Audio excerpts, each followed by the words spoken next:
مصیبتوں کو برداشت کرو کیونکہ یہ تمہارے گناہوں کی وجہ سے آتے ہیں۔ جس طرح جسم روح کے بغیر بیکار ہے، اس طرح علم بغیر عمل کے بیکار ہے۔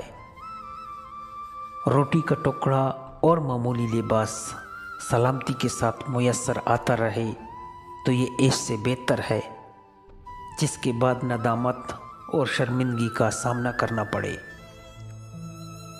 جو علم کو دنیا کمانے کے غرض سے حاصل کرتا ہے، علم اس کے دل میں جگہ نہیں پاتا۔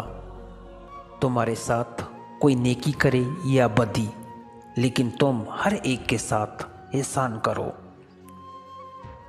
اگر لوگ تم میں ایسی صفت بیان کرے جو تم میں نہیں تو مغرور مت ہو، کیونکہ جاہلوں کے کہنے سے ٹیکری سونا نہیں بن سکتی۔ بدگمانی کو اپنے اوپر غالب مت آنے دو، ورنہ تمہیں دنیا میں کوئی دوست اور ہمدرد نہ مل سکے گا۔ صبر میں کوئی مصیبت نہیں اور رونے میں کوئی فائدہ نہیں۔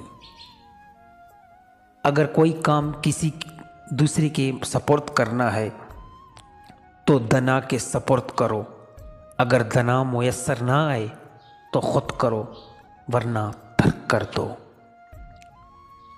جو بات تم نہیں جانتے ہو منہ سے نہ کہو، اور جو جانتے ہو اسے مستحق کو بتانے میں دریغ نہ کرو۔ علم پیغمبروں کی میراث ہے اور مال کفار فرعون اور قارون کی۔ یاد رکھو، جہاد کو ترک نہ کرو۔ جب کوئی قوم جہاد فی سبیل اللہ ترک کر دیتی ہے تو وہ ذلیل ہو جاتی ہے۔ وہ لوگ بہتر نہیں ہیں جو آخرت کے لیے دنیا کو ترک کر دیتے ہیں، بلکہ بہتر وہ ہے جو دنیا اور آخرت دونوں کا حق ادا کرتے ہیں۔ بدبخت ہے وہ شخص جو خود تو مر جائے مگر اس کا گناہ نہ مرے، یعنی وہ کوئی ایسا برا کام شروع کر جائے جو اس کے مرنے پر بھی جاری رہے۔ بروں کی صحبت سے تنہائی بہتر ہے اور تنہائی سے صالحین کی صحبت بہتر ہے۔ شکر گزار مومن عافیت سے قریب تر ہے۔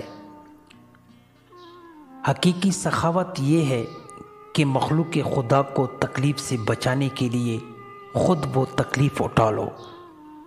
زبان کو شکوہ شکایت سے محفوظ رکھو، رات نصیب ہوگی۔ جو اللہ کے کاموں میں لگ جاتا ہے، اللہ اس کے کاموں میں لگ جاتا ہے۔ عبادت ایک پیشہ ہے، اس کی خلوت راس المال تقوی اور نفع جنت ہے۔